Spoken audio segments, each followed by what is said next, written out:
It sure seems like the education minister is dodging the media when it comes to the controversial sex ed curriculum. The thorny issue has been dominating Queen's Park here. And on the very day that protesters stood right here in front of Queen's Park demanding the Ford government keep the current curriculum and not revert to the 20-year-old one, Lisa Thompson, the education minister, refused to come out and speak to the media for the third day in a row. Doug Ford's executive director of communications said she would not be speaking. Is she afraid to face the media? I mean, I don't understand. It is part of her responsibility to answer questions to the media. She's answering questions in the House every day. Yeah, but she's not answering questions to the media. She's answering questions in the House every single day. She's out there every day answering questions. But it was the deputy premier, not the education minister, who answered the questions about sex ed in the legislature today. What we want to do is listen to parents and protect students. We are very clear about that. Lisa Thompson did answer the media in a scrum, what's called a scrum, when we're all surrounding her on Monday. It didn't go so well, though. In fact, it just added to the confusion. Can you give me something specific that will not be taught in this classroom this September? What we'll be taking a look at and rolling back to 2014 with is specifically the curriculum that embraces preparing students for the realities of today.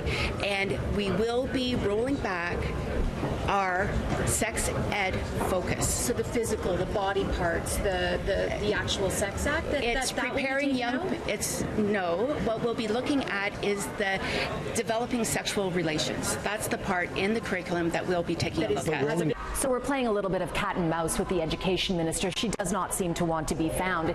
Here's the challenge. She could come out so many doors, starting with the main door of the legislature, which is way down the hallway, or any one of these doors along here. Problem is, they're all connected. There's a hallway behind them, which leads right to the premier's office. What do you think a minister's responsibility is when it comes to answering media's questions and scrums? Well, I mean, I think are they obliged to answer media questions? Well, I mean, absolutely. I mean, this is part of our democracy, and it's part of what makes our democracy vibrant and keeps people informed about the actions of their government.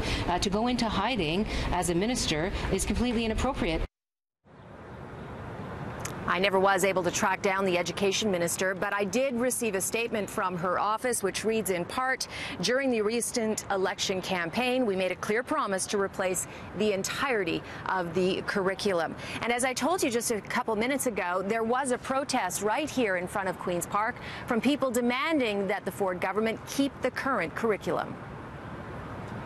From the grade 5 chapter of the 2015 Health and Physical Education curriculum, identify the reproductive system and describe how the body changes during puberty. Teacher prompt. Female body parts that mature and develop as part of puberty include the vagina, cervix, uterus, fallopian tubes, ovaries, endometrium, and clitoris. My concern is that my kid, who is only a kid, she's 4, is going to have to go through school explaining again and again who her family is and that her family deserves to exist and that she deserves to be seen. So if you could talk to Premier Doug Ford, what would you say to him? I would ask him why he doesn't care about me. I would ask him why he doesn't care about my sister. I would ask him why he doesn't seem to care about the 275,000 people who were cyberbullied. Because when he makes these actions, it's clear that he doesn't care. He says he's for the people, but if you're not for women, and if you're not for the LGBTQ community, and if you're not for anybody that loves or cares about them, then which people are you for?